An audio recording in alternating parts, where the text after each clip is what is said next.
हाथ जोड़ देंगे सभी।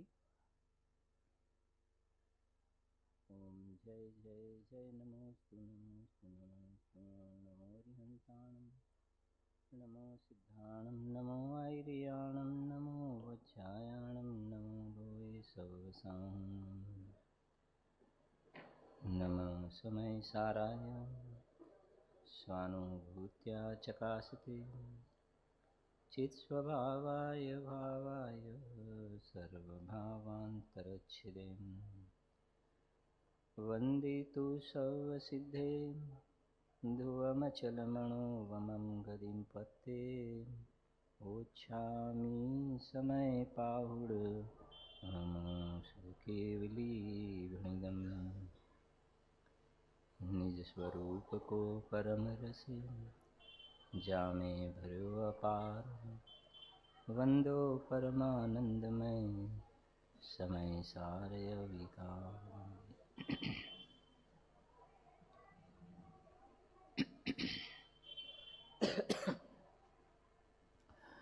भरत क्षेत्र के समर्थ आचार्य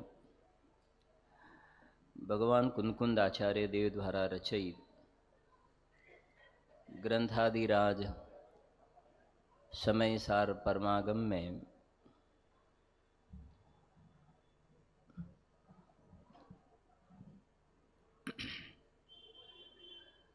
मोक्ष अधिकार, मोक्ष का अर्थ बंधन से मुक्त होना, उसी का नाम मोक्ष है।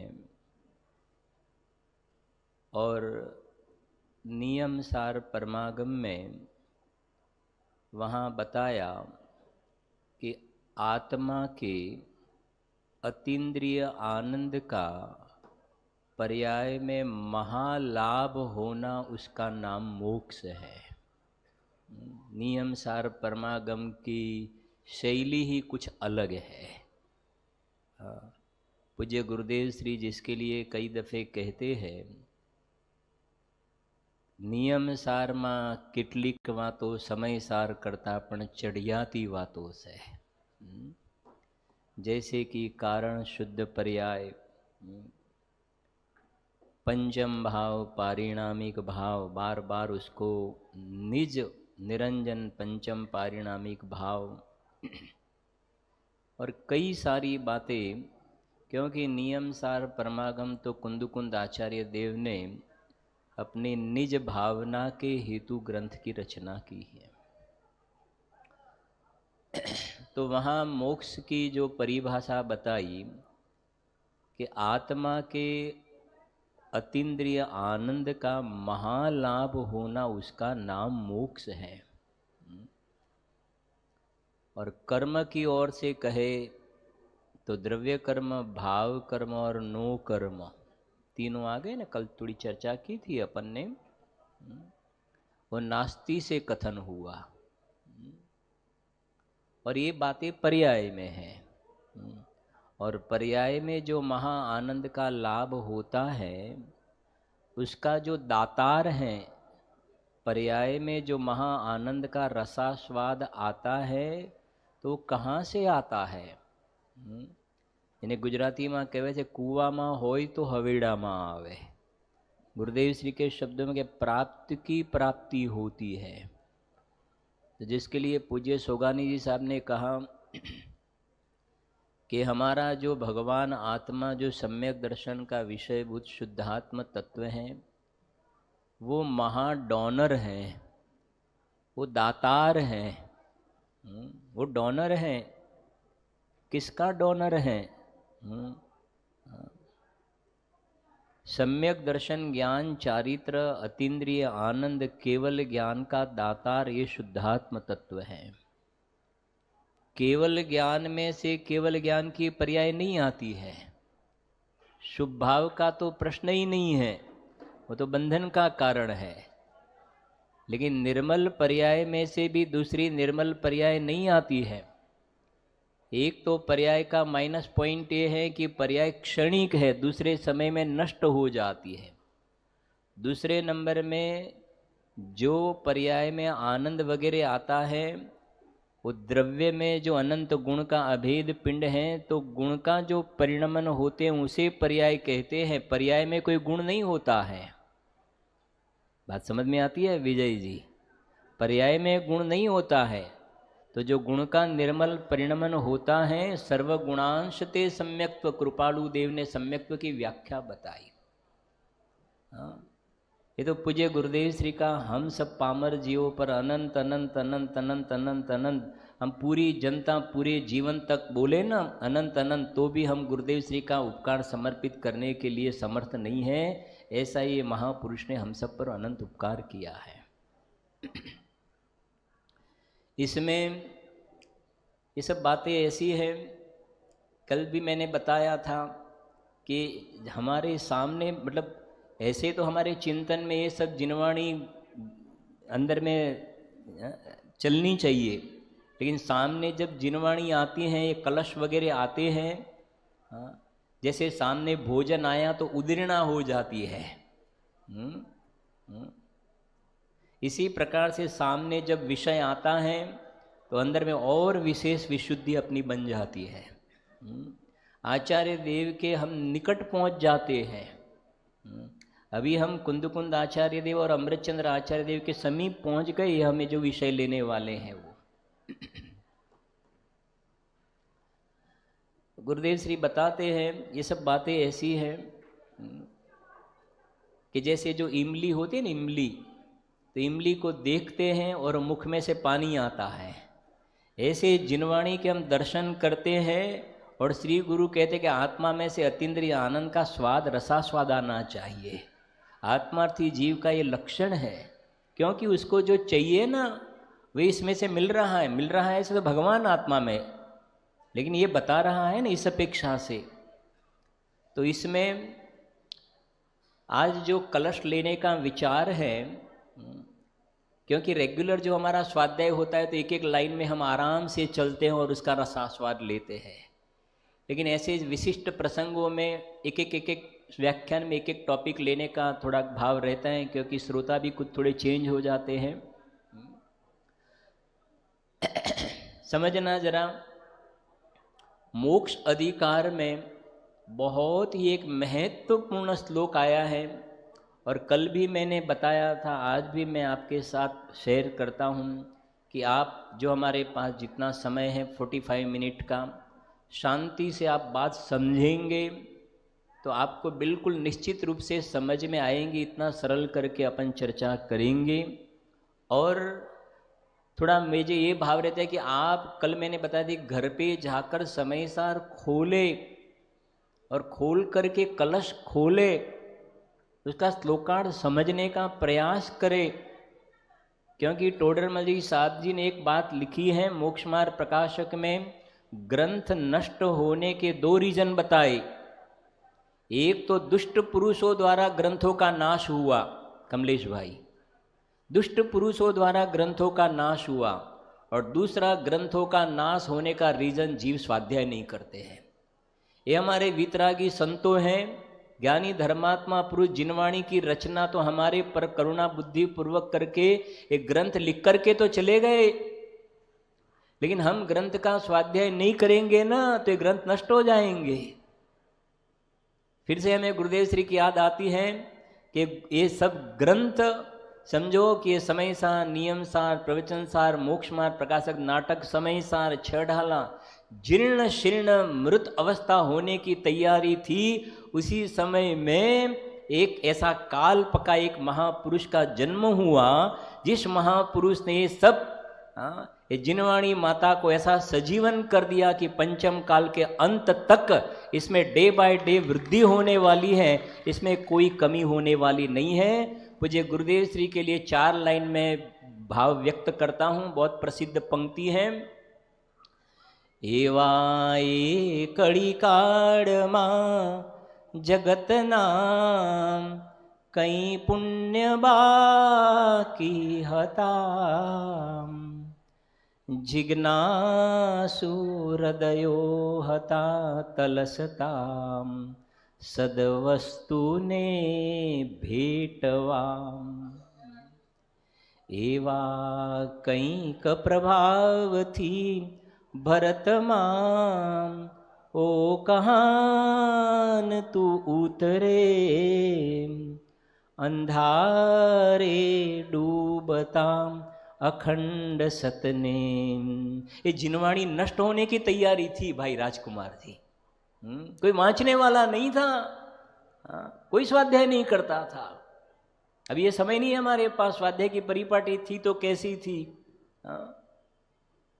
एवा કંઈક પ્રભાવથી ભરતમાં ओ कहान तू उतरे अंधारे डूबता अखंड सतने तू प्राणवन तू करे। जिसके लिए पूज्य बहन श्री ने सोगानी साहब ने लिखा, पूज्य गुरुदेव श्री द्वारा ये जो धर्म नो पायो नंखायो से ये पंचम काल के अंत तक ये धारा बिल्कुल डे बाय डे वृद्धि होने वाली है। जैसे संवर के बाद में निर्जना शुद्धि की वृद्धि होती है और इसके प्रमाण पत्र सर्टिफिकेट के रूप में हम देखते हैं। आज देश विदेश में हम देखें तो गुरुदेव श्री के समय में जितना प्रचार प्रसार था, इसे मल्टीपल में कितना प्रचार प्रसार हो रहा है, कितने संकुल खुल रहे हैं भाइयों के लिए, बहनों के लिए। ये सब कहते हैं ना, आपके हिंदी में थोड़ा भूल हुए तो माफ करना, हाथ कंगन को आरसी क्या, ये तो सब सर्टिफिकेट है, हम देखने को मिलता है ना। तो समझना, एक ग्रंथादिराज समय सार कुछ ऐसे कहते हैं कि ये तो पंचम काल है। तब गुरुदेव श्री कहते हैं ये कुंद आचार्य देव भी पंचम काल में हुए हैं और पंचम काल के श्रोताओं के लिए ये पंचम काल के संत कुंद आचार्य अमरचंद्र आचार्य देव ने हमारे लिए ये गाथा, एक कलश, भावार्थ सब कुछ समर्पित किया है। इसलिए कोई कहे कि नहीं ये चौथा काल नहीं है, ये तो पंचम काल है, तो जानते थे ना पंचम काल के आचार्यों ने लिखा है और पंचम काल के श्रोताओं के लिए। इसलिए अंडर एस्टिमेट नहीं करना और नेगेटिव अप्रोच मत रखना कि मुझे समझ में नहीं आएगा, ऐसे नहीं, मुझे सब कुछ समझ में आएगा। जिसे गुजराती में कहते उपाड़ मूड माथी आवो जोईए। बोलो जो गुजराती में उतना थोड़ा, हाँ, उपाड़ मूड माथी आवो जोईए। फिर से बोलो तो, हाँ, जिसके लिए मैं बात करता हूं गुरुदेव से, हूं परमात्मा छू एम नक्की करिए। मैं रागी द्वेषी, मैं बहिरात्मा, अंतरात्मा, मैं समझना, कोई पर्याय को बात मत करो, मैं परमात्मा हूं ऐसा नक्की कर। ये उपाड़ मूड, मुझे परमात्मा होना नहीं है। गुरुदेव श्री कहते मैं परमेश्वर होने लायक हूं, ऐसी मौड़ी पातड़ी बात, ढीली ढीली बात मत करना। मैं परमेश्वर होने लायक हूं ऐसा नहीं, मैं वर्तमान में परमेश्वर, जोर से बोलो, हूं। बदा भगवान छो अने बदा भगवान थाओ। ये सब मंत्र दिए हैं। लोग कहते मंत्र कोई बताओ, मंत्र बताओ। ये मंत्र तो बता रहे हैं, और कौन सा मंत्र, और कौन सा मंत्र। तो अपन कलश पढ़ते हैं। 188 नंबर का श्लोक है। 4 पॉइंट की चर्चा करेंगे, आपको निश्चित रूप से याद रह जाएगा। लेकिन मैं आपको होमवर्क देता हूं, आप विदिन 7 डेज, अभी टाइम नहीं मिले तो विदिन 7 डेज एक कलश और उसके ऊपर गुरुदेव श्री के प्रवचन आप अचूक रूप से पढ़ना। आपके जीवन में आमूल चूल परिवर्तन आएगा। कलश का पाठ करते हैं भाई, निकालना कलश। 188 नंबर का कलश है, समयसार परमागम में। बंद है, ओके, आ जाएगा भैया। अच्छा, मैं श्लोक, तब तक मैं आपको पॉइंट बता देता हूं। श्लोक पढ़ता हूं।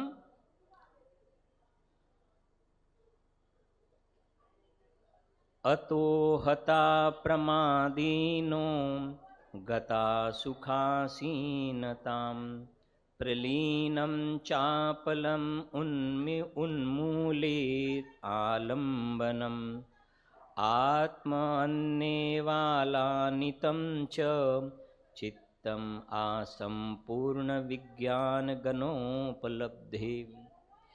यहाँ आचार्य देव क्या कहते हैं समझना। सबसे पहले क्योंकि ये मोक्ष अधिकार है। तो मोक्ष का अधिकारी कौन है? अधिकार मोक्ष का है, तो मोक्ष का अधिकारी कौन है? तो आचार्य देव ने पहले ये बताया कि हम पहले मोक्ष के अनधिकारी कौन है उसकी भी बात कर ले थोड़ा, फिर अधिकारी की भी बात करेंगे कि मोक्ष का राइट किसको नहीं है, मोक्ष के अधिकारी कौन नहीं है। तो सबसे पहले नंबर में मैं थोड़ा सरल करके 4 पॉइंट बता दूं, इसमें कौन से 4 पॉइंट आएंगे। एक तो नंबर 1, मैं आप विश्वास से कहता हूं कि आप आंसर आप देंगे।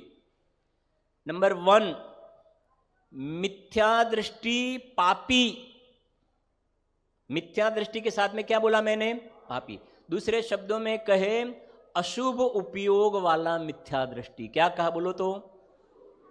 नंबर 1, पहले नंबर से नीचे से अपन ऊपर जाएंगे भाई। अशुभ उपयोग वाला मिथ्या दृष्टि माने एक तो मिथ्या दृष्टि वो श्रद्धा का दोष, एक गुण का अंदर में खत्म नहीं करना। मिथ्या दृष्टि वो श्रद्धा का दोष, साथ में चारित्र में उसके तीव्र पाप के परिणाम चल रहे हैं, भोग विलास के परिणाम चल रहे हैं, गृहीत मिथ्यात्व के परिणाम चल रहे हैं, विषय भोग के परिणाम। तो मिथ्या दृष्टि प्लस पापी, अशुभ उपयोग वाला मिथ्या दृष्टि नंबर 1। दूसरे नंबर में नंबर 2, मिथ्या दृष्टि शुभोपयोग वाला मिथ्या दृष्टि। कमलेश भाई, कौन सा मिथ्या दृष्टि? शुभोपयोग वाला मिथ्या दृष्टि। फर्क पड़ गया? ये 4 में से जो 2 हुए ना, एकदम पहले और दोनों है मिथ्या दृष्टि, दोनों है मिथ्या दृष्टि। लेकिन पहले वाला मिथ्या दृष्टि अशुभ परिणाम वाला, सेकंड नंबर वाला है मिथ्या दृष्टि शुभ परिणाम वाला। आपसे मैं प्रश्न पूछूं, इन दोनों में से मोक्ष का अधिकारी कौन है? कौन है मोक्ष का अधिकारी? हाँ, आप इशारा करके बताओ हाथ से। राइट आंसर है, आप फोटो ले लेना भैया, सबका राइट आंसर है। हाँ, ये दोनों मोक्ष के अधिकारी नहीं है, ये मोक्ष अधिकार है। तो मोक्ष का अधिकारी कौन है बता रहे हैं। नंबर 3, सम्यक दृष्टि। सम्यक दृष्टि, शुभ परिणाम वाला सम्यक दृष्टि। अब समझे ना? सम्यक दृष्टि शुभोपयोग वाला सम्यक दृष्टि। तो सम्यक दर्शन हो गया, वो बात तो बराबर है, लेकिन अकेले सम्यक दर्शन से मोक्ष की प्राप्ति नहीं होती है। वो तो श्रद्धा का क्लियर हो गया, चारित्र में अनंतानुबंधी निकल गया। लेकिन अभी स्थिरता का पुरुषार्थ अंदर में, शुद्धोपयोग। अभी समझना शांति से थोड़ा, फिर अब ये मुख्य रूप से फिर एक एक का डिटेल करेंगे अपन। लेकिन आपके एक फ्रेमवर्क हो जाए कि अभी हमारा जो समय बचा है उसमें कौन से टॉपिक की चर्चा चलने वाली है, बराबर है ना? अभी ये फ्रेमवर्क है हमारा। तीसरा है सम्यक दृष्टि शुभ परिणाम वाला। तो सम्यक दृष्टि है, इसका मतलब श्रद्धा अभिप्राय में सर्वज्ञ हो गया है, अभिप्राय में निराश्रव है, अभिप्राय की अपेक्षा वितरागी है। लेकिन शुभोपयोग तो चारित्र में अंदर में कमजोरी वश उनको शुभराग भगवान की पूजा भक्ति के व्रत आदि के परिणाम आते हैं। इसलिए यहां बताया कि अभी सम्यक दृष्टि तो है, लेकिन अकेले सम्यक दर्शन से मोक्ष हो जाता तो चौथे गुणस्थान में मोक्ष हो जाता। तो फिर बताते हैं कि आगे अब जो लास्ट वाला जो पॉइंट है, सम्यक दृष्टि में से मिथ्या दृष्टि में तो जाना नहीं है, सम्यक दर्शन तो रखना ही है। लेकिन अभी जो वीक पॉइंट है, जो माइनस पॉइंट है अनिल भाई, ये जो वीक पॉइंट है वो कौन सा है? अभी जो पर्याय में कमजोरी वश व्रतादि के परिणाम होते हैं, 6 आवश्यक के जो व्यवहार के परिणाम होते हैं ज्ञानी को, वो व्यवहार के परिणाम बंधन के कारण है। शुभोपयोग बंध का साधक है। टोडरमल जी साहब ने लिखा, शुभोपयोग मोक्ष का साधक नहीं है, ज्ञानी का भी। अज्ञानी का तो प्रश्न ही क्या है? ज्ञानी का शुभ भावी। गुरुदेव श्री कहते हैं ना, लसन खाता खाता कस्तूरी ना ओड़कार न आवे। क्या बोलते हैं आपके हिंदी में, बराबर है ना, थोड़ा तो चलेगा ना। हाँ हाँ हाँ, मैंने आप कई दफ़े बोलता हूँ। एक दफ़े एक हिंदी भाई से उन्होंने गुरुदेव श्री के समय में बोला कि भाई हम गुरुदेव श्री के अपेक्षा रखते हैं कि आप हिंदी में बोलो, आप हिंदी में बोलो। तो गुरुदेव श्री तो हिंदी में बोलते हैं, लेकिन हमारी सबकी भी ये ड्यूटी है कि हम गुजराती तैयार करके आए। हाँ, हम गुजराती सीख करके आएंगे, हम गुजराती सीख करके आएंगे ना तो गुरुदेव श्री के सभी प्रवचन, और जो गुजराती में गुरुदेव श्री प्रवचन के जो डेप्थ है, गहराई है, गुरुदेव श्री स्वयं बोलते हैं ना, जो हिंदी में शब्द ढूंढने को जाते हैं तो भाव चला जाता है, शब्द नहीं मिलते हैं तो क्योंकि तो पर्याय तो क्षणिक होती हैं। तो शब्द ढूंढने जाते हैं, उसमें जो भाव था ना वो भाव चला जाता है। इसलिए हमें गुजराती थोड़ा सीखना, हाँ समझना जरा ध्यान से। लास्ट वाला जो पॉइंट है, चौथे नंबर वाला, उसमें बता रहे हैं सम्यक दृष्टि तो है, श्रद्धा में क्लियर है, लेकिन चारित्र में दोष है। अब जो पुरुषार्थ है वो शुद्धोपयोग वाला पुरुषार्थ है। कौन सा पुरुषार्थ? शुद्धोपयोग माने स्वरूप में स्थिरता, जिसे अपन टाइम रहेगा तो बताएंगे। ज्ञान में ज्ञान का प्रतिष्ठित होना, एक तो पहले नंबर वाला ज्ञान में प्रतिष्ठित होना, वो सम्यक दर्शन होने के बाद में गिर नहीं जाना वो, और दूसरे नंबर में ज्ञान में प्रतिष्ठित हो जाना, वो अंदर में स्वरूप में शुद्धोपयोग में स्थिर हो गए, वो हो गए, कंप्लीट हो गए, और पर्याय के अंदर कृतकृत्य दशा की प्राप्ति हो जाना। यहाँ एक शब्द लिखा है इसके लिए, ये भगवान आत्मा, क्या बोलते हैं हमारे गुजराती में, थांबलो, खंभा, खंभा। एक गायक भाव ऐसा खंभा है, तो ज्ञानी पुरुष एक खंभे को, स्तंभ को ऐसा पकड़ते हैं कि फिर वहां जो पकड़ते हैं तो पर्याय उसको कभी छोड़ती नहीं है। उसका नाम है शुद्धोपयोग रूप जो दशा है। आलानितम शब्द लिखा है। अपन इसका अभी पूरा अर्थ करते हैं, थोड़ा अपने एक मैंने बताया ना फ्रेमवर्क बता दिया। अब आप बताना मुझे, नंबर 1 मिथ्या दृष्टि, पापी अशुभ उपयोग वाला मिथ्या दृष्टि। नंबर 2 शुभोपयोग वाला मिथ्या दृष्टि। नंबर 3 सम्यक दृष्टि, शुभोपयोग वाला सम्यक दृष्टि। और चौथा सम्यक दृष्टि शुद्धोपयोग वाला। ऐसा नहीं बोलना शुद्धोपयोग वाला, क्योंकि सम्यक दृष्टि बोलने की जरूरत नहीं है, क्योंकि शुद्धोपयोग तो सम्यक दृष्टि को ही होता है। सम्यक दृष्टि शुद्धोपयोग वाला ऐसी कहे तो कोई गलत नहीं है, लेकिन आगे की भूमिका बताने के लिए सम्यक दृष्टि और फिर शुद्धोपयोग वाला, वो आगे की भूमिका क्लियर भी हो जाएगी, उसमें कोई प्रॉब्लम भी नहीं है। अब सुनना जरा, यहाँ लिखा है नंबर 1 जो लिखा है 188 श्लोक नंबर का 188 है, आपको याद भी रह जाए। एक गायक भाव और 8वां मोक्ष का, जो मोक्ष का अधिकार, अष्टम वसुधा पाने को कर में ये 8 द्रव्य लिए, सहज शुद्ध स्वाभाविकता से निज में निज गुण प्रकट किए। आगे ना, अष्टम वसुधा पाने को कर में ये 8 द्रव्य लिए। 1 8 8, एक का आधार लिया ना, हाँ, तो अष्टम भूमि ईशत प्रागभार भूमि, 8 गुण प्रकट हुए और 8 गुण 8 कर्म नाश हो गए। 8 8 अष्ट कर्म नाश किए ऐसे सिद्ध देव हैं, अष्ट गुण प्रकट जिनके हुए स्वयमेव हैं, मैं ऐसे सिद्ध देव की शरण आ गया। समझे आप? 8 8 8 कर्म का नाश किया, 8 गुण प्रकट हुआ। किसके आश्रय से? एक के आश्रय से। 188। अब सुनना 4 पॉइंट। नंबर 1, आप कुछ भाई बहन मतलब मोबाइल को भी यूज कर रहे हैं, अच्छी बात है, वो गाथा कलश देख रहे हैं, अच्छी बात है, समझना। इस कथन से अतः सुख आसीनता गता, सुखासीन सुख में बैठे हुए प्रमादी न प्रमादी जीवों को हत कहा है। हत, हत समझते हैं ना?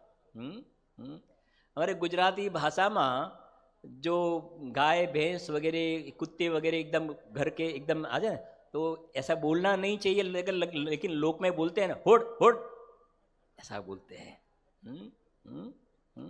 अभी हिंदी में क्या बोलते हैं? हाँ हाँ हाँ, बराबर है ना। और इंग्लिश में कहे ना गेट आउट, समझ गए ना? किसको गेट आउट कहा? आप आंसर देना। नंबर 1 वाले भाई समझ गए ना? गेट आउट, हुट। जो मिथ्या दृष्टि है और 5 इंद्रिय विषय भोग में पड़ा हुआ है, ऐश आराम, यहां शब्द लिखा है देखो, अर्थात उन्हें देखो क्या कहा है यहां, सुख आसीनता, सुख में बैठे हुए प्रमादी जीवों को हत कहा है, अर्थात उन्हें मोक्ष का सर्वथा अनधिकारी कहा है। मोक्ष का सर्वथा अनधिकारी। जो 5 इंद्रिय के विषय, किसने देखा स्वर्ग और नरक? नवीन भाई आपने स्वर्ग देखा है? या आप मोक्ष मोक्ष की बात करते हो? आपने मोक्ष देखा है विजय भाई? मोक्ष देखा है? स्वर्ग देखा है? नरक देखा है? खाओ पियो मौज मजा करो, eat drink eat beat drink and merry, मौज मजा करो, ये सब पैसा भोग विलास साधन मिला है। जिसके नहीं मिला है वो नहीं भोगे, हमें तो मिला है ना। और जिसको तकलीफ हो वे पंच कल्याणक में जाए, मंदिर में जाए, पूजा में जाए, प्रवचन में जाए। हमें तो सब कुछ लाड़ी बाड़ी गाड़ी बाग बगीचा बंगला सब कुछ है ना। जिसके लिए गुरुदेव श्री कहते हैं ना, वो गुजराती में हमारे कहते हैं, जैसे कहते हैं ना, सोझा चढ़्यास है। जैसे कोई दुबला पतला व्यक्ति हो ना, दुबला पतला व्यक्ति एकदम, और उसको कोई दवाई का रिएक्शन आ जाए, दवाई का रिएक्शन आ जाए, फिर ये सब सोजा सोजा, समझ गया ना, तो फूल जाए शरीर, तो दर्पण में जो के खुश है, अरे यार मुझे तो रुष्ट पुष्ट हो गया, रुष्ट पुष्ट हो गया। अरे ये तो दवाई का रिएक्शन है, सोजा है, अभी सोजा समा जाएंगे तो ऐसा हो जाएगा तू। इसी प्रकार से पुण्य के उदय में बाहर चकाचक दिखता है, और तू कहता है किसने देखा स्वर्ग नरक, खाओ पियो मौज मजा करो। इसके लिए नंबर 1 पहले यहां कहते हैं, ये तद्दन लिखा है, सर्वथा अनधिकारी है। उसको तो मोक्ष में जाने का कोई प्रश्न है ही नहीं, क्योंकि वो कहता है किसने देखा स्वर्ग नरक। मैं कई दफे कहता हूं, समझना जरा ध्यान से।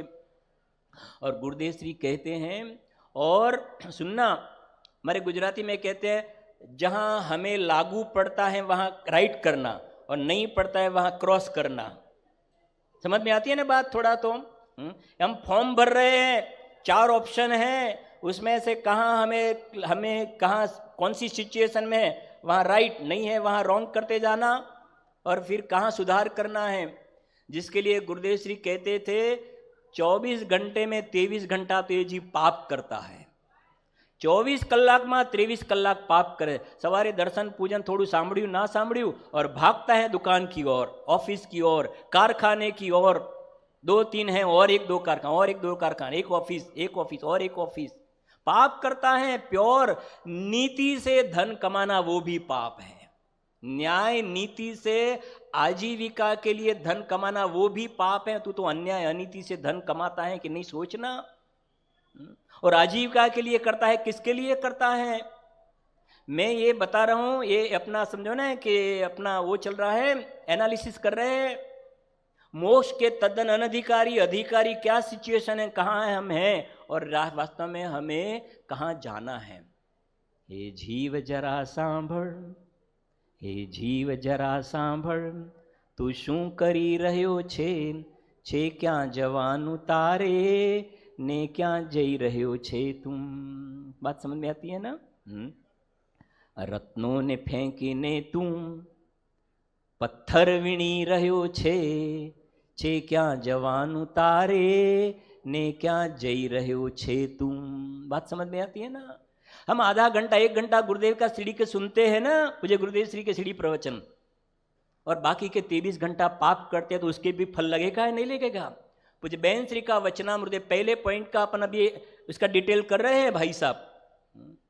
परिणामों का फल नहीं मिले तो 14 ब्रह्मांड को शून्य होना पड़े, परिणाम का फल। तो 24 आवर्स में सात आठ घंटा तो सोने में जाता है, 6-7 घंटा धंधा व्यापार में, फिर गुरुदेव कहते बाइडी छोकरा को राजी करना, संडे सैटरडे उनको घुमाओ, वहाँ घुमाओ, यूएस घुमाओ, यूके घुमाओ, वहाँ घुमाओ, वहाँ घुमाओ, फिर वहाँ का फोटो खींचो, वहाँ फोटो भेजो, ये करो, ये करो, ये करो, वो करो। तद्दन अनधिकारी हैं, गेट आउट। मोक्ष के तू अधिकारी नहीं है, मोक्ष की बात तो छोड़। और तू कह रहा था किसने देखा नरक, किसने देखा निगोद। जो जिनवाणी का स्वाध्याय करते आगम चक्षु है, हम तो कहते हैं कि तू कहता है नरक नहीं दिखता, हमें 7 नरक दिख रहे हैं, हमें 7 नरक अभी यहां दिख रहे हैं। जिनवाणी है ना, जिनवाणी के ज्ञान ते सूझे लोक का, हमें नरक 7 दिख रहा है, 16 स्वर्ग दिख रहा है, नंदीश्वर दीप दिया, मोक्ष भी दिख रहा है, सिद्धशिला भी दिख रही है। और तू कहता है कि नरक किसने देखा।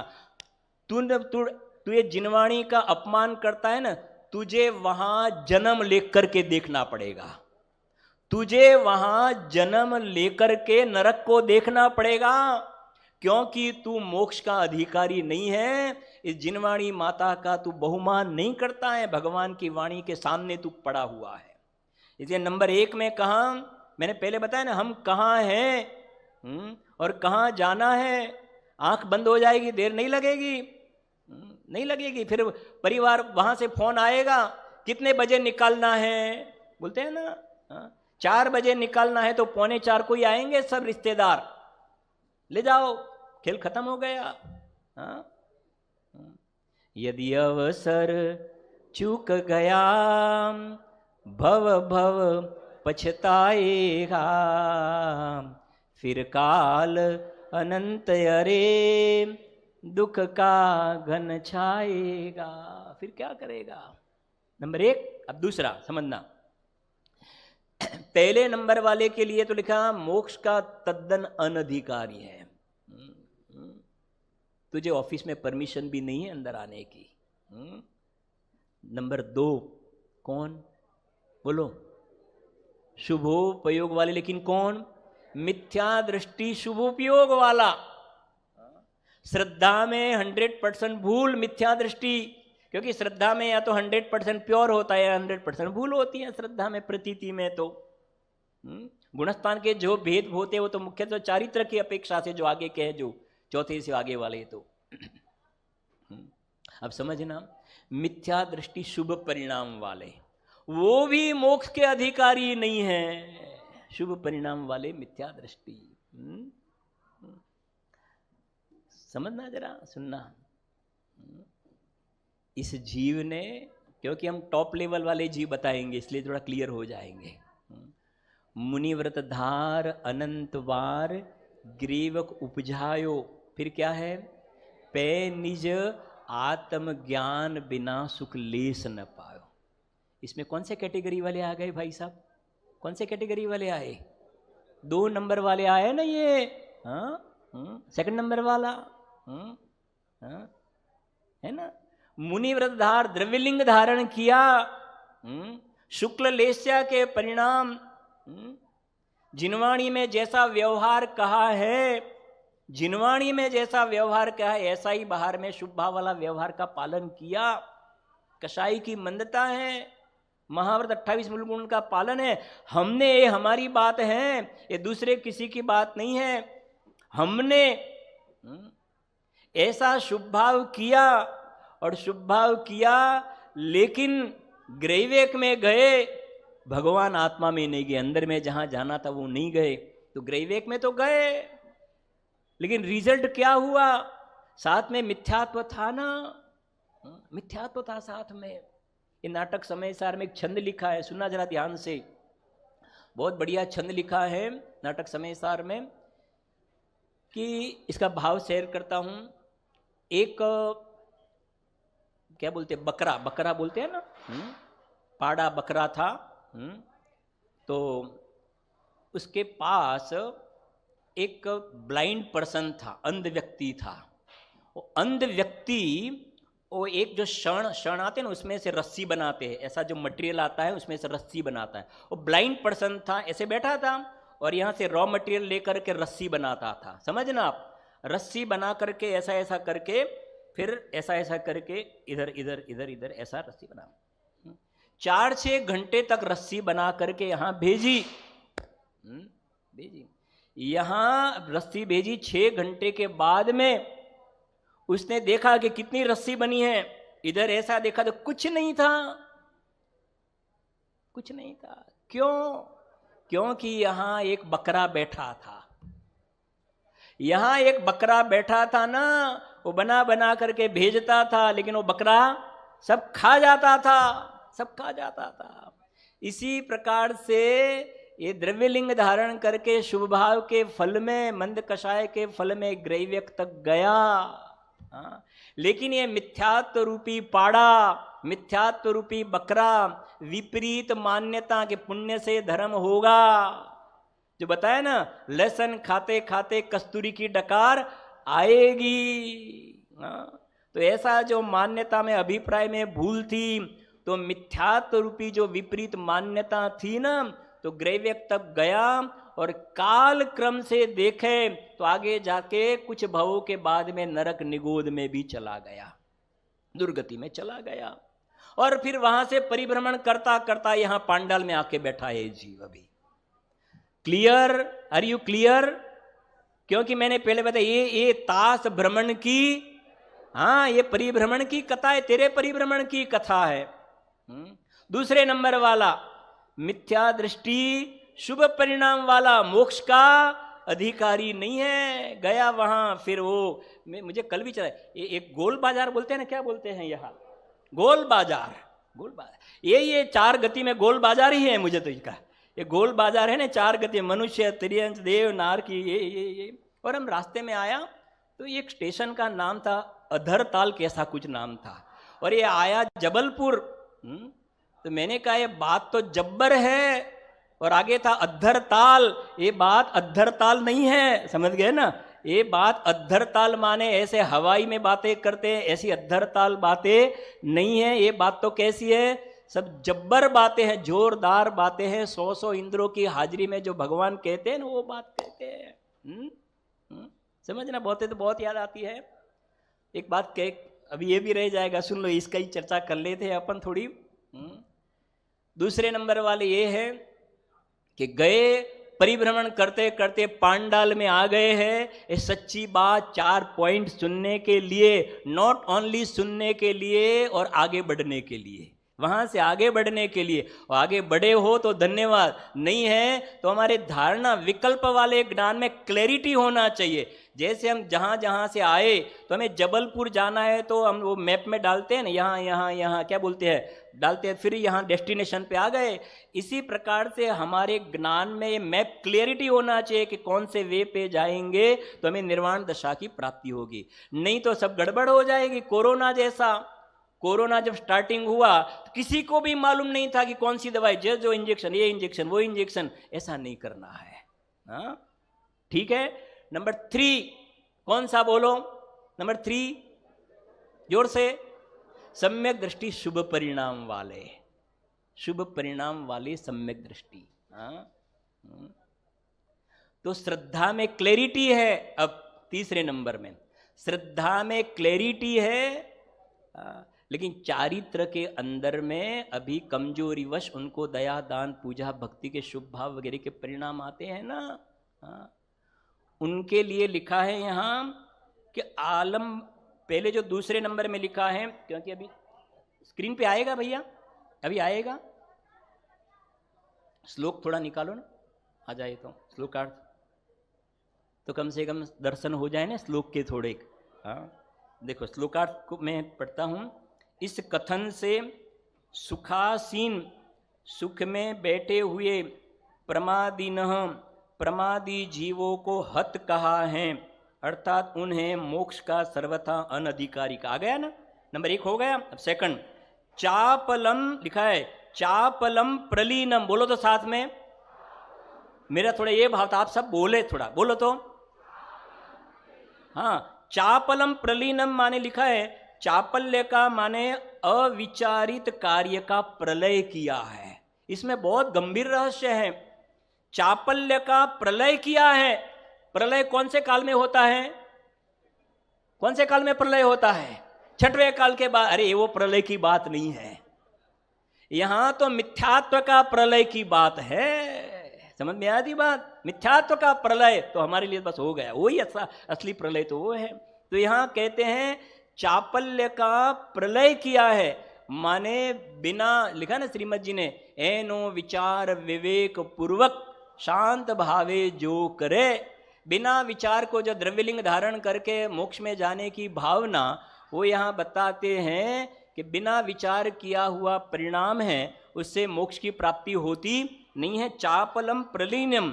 अब तीसरे नंबर में, अर्थात उसके चौथी लाइन में है, सातवीं लाइन में, अर्थात आत्म प्रतीति से रहित, माने सम्यक दर्शन से रहित क्रियाओं को मोक्ष के कारण में नहीं माना। अब थर्ड पॉइंट, आलंबनम उन्मूलितम। बोलो तो, फिर से बोलो। हाँ, अब सुनना क्या कहते, आलंबन को उखाड़ फेंका है, आलंबन को उखाड़ फेंका है। सम्यक दृष्टि की बात है। सम्यक दृष्टि को ये भगवान के दर्शन, पूजन, भक्ति, जिन मंदिर बनाने के परिणाम भी आते हैं, यात्रा के परिणाम भी आते हैं, लेकिन यहाँ बताते हैं उनका जो उनको आलंबन है, अभिप्राय में आलंबन नहीं है, लेकिन इस प्रकार के परिणाम आते हैं ना, तो आते हैं, तो अभिप्राय के अंदर वो आलंबन लेने योग्य है ऐसा श्रद्धा में नहीं है। उसका नाम है आलंबनम उन्मूलितम। जबकि दूसरे नंबर वाले को क्या था भाई, दूसरे नंबर वाले ने उसका क्या लिया था, शुभ भाव। मिथ्या दृष्टि को भी शुभ भाव, सम्यक दृष्टि को भी शुभ भाव, दोनों को भी शुभ भाव, लेकिन मिथ्या दृष्टि ने शुभ भाव का आलंबन लिया था। ये करते करते मोक्ष की प्राप्ति हो जाएगी। और सम्यक दृष्टि को ये भाव आया, लेकिन उसका आलंबन नहीं है, आलंबन को उखाड़ करके फेंक दिया है, उखाड़ कर को फेंक दिया है। देखो, आलंबन को उखाड़ फेंका है, अर्थात सम्यक दृष्टि के द्रव्य प्रतिक्रमण इत्यादि को भी निश्चय से बंध का कारण मानकर हे कहा है। अब लास्ट वाला पॉइंट, चौथा पॉइंट फिर पूरा करेंगे, इंपॉर्टेंट पॉइंट है। अब ये सम्यक दर्शन तो हुआ, श्रद्धा में क्लियर हो गया, लेकिन अभी कमजोरी कहाँ है, चारित्र में कमजोरी है। तो चारित्र में कमजोरी किसके आश्रय से दूर होगी, अपने जो द्रव्य स्वभाव, जो ज्ञायक भाव है ना, उस शुद्धात्म तत्व में स्थिर होना, ज्ञान का ज्ञान में स्थिर होना, चारित्र की अपेक्षा। तो अभी क्या कहते हैं, देखो, आ संपूर्ण विज्ञान घन उपलब्धे, अर्थ किया जब तक संपूर्ण विज्ञान घन आत्मा की प्राप्ति न हो तब तक, समझ गए ना, तब तक आत्मा रूपी स्तंभ से ही चित्त को बांध रखा है। एक बात कह के पूरी करेंगे अपन। भगवान महावीर स्वामी को अपन बुलाते हैं यहां, सुनना जरा ध्यान से, बहुत क्लियर हो जाएगा आपको, जितना मतलब मैक्सिमम ट्राई करते हैं।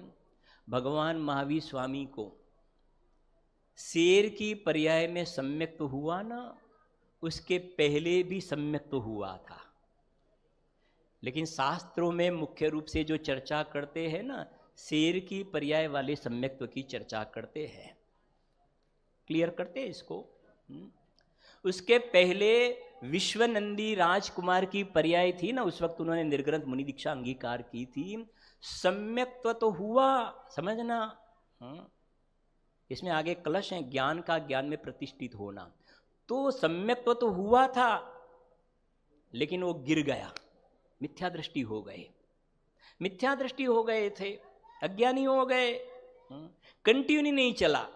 तो ज्ञान का ज्ञान में प्रतिष्ठित होता ना, जो सम्यक्त्व वाला है ना, वो सम्यक्त्व से च्युत हो गए, मिथ्या दृष्टि हो गए। अब भगवान महावीर स्वामी नहीं, दूसरी तीसरी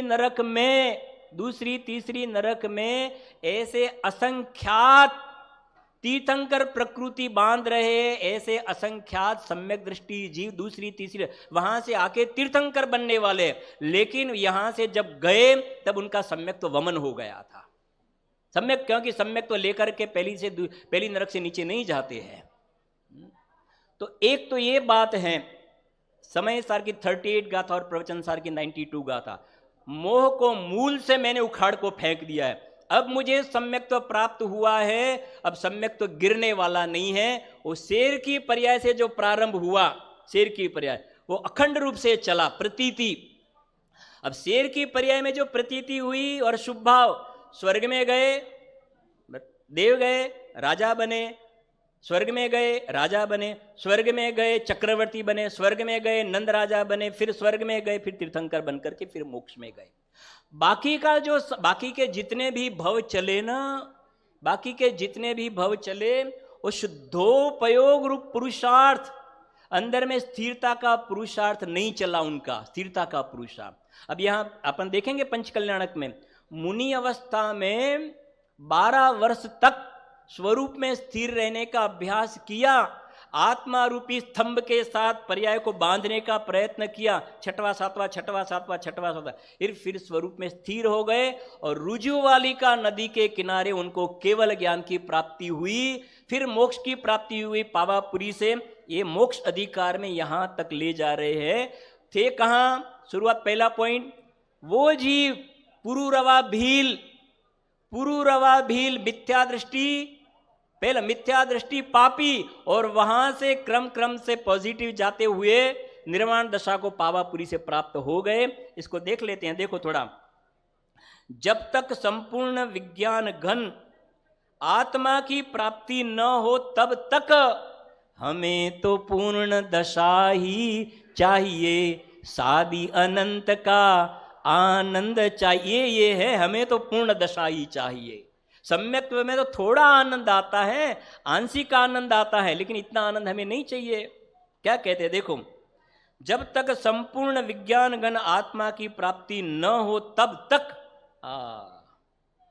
आत्मा रूपी स्तंभ से ही चित्त को बांध रखा है, अर्थात व्यवहार के आलंबन से अनेक प्रवृत्तियों में चित्त भ्रमण करता था, उसे शुद्ध चैतन्य मात्र आत्मा में ही लगाने को कहा है, क्योंकि वही मोक्ष का कारण है। यही मोक्ष का कारण है। गुरुदेव श्री शब्दों में कहे, आज मानो, बोलो, आजे मानो, काले मानो, चाहे अनंत काल बाद मानो, पर आ बात ने मान्या विना छूटको नहीं। जिसके लिए कृपाणु देव ने कहा, આગળ જ્ઞાની થઈ ગયા વર્તમાનમાં હોય, થાશે કાળ ભવિષ્યમાં માર્ગ ભેદ નહીં કોઈ, વીત્યો કાળ અનંત તે કર્મ શુભાશુભ ભાવ, તેહ શુભાશુभ છેદતા प्रगटे मोक्ष स्वभाव। इस प्रकार से ये 4 बिंदुओं को समझ करके लास्ट वाले बिंदु तक पहुंच करके सभी कृतकृत्य दशा को प्राप्त करें, ऐसी मंगल कामना के साथ अभी की बात पूर्ण करते हैं। ठीक ठीक। अभी हम सबने आदरणीय शरेश भाई साय के द्वारा नाटक समय सार पर चर्चा का लाभ लिया।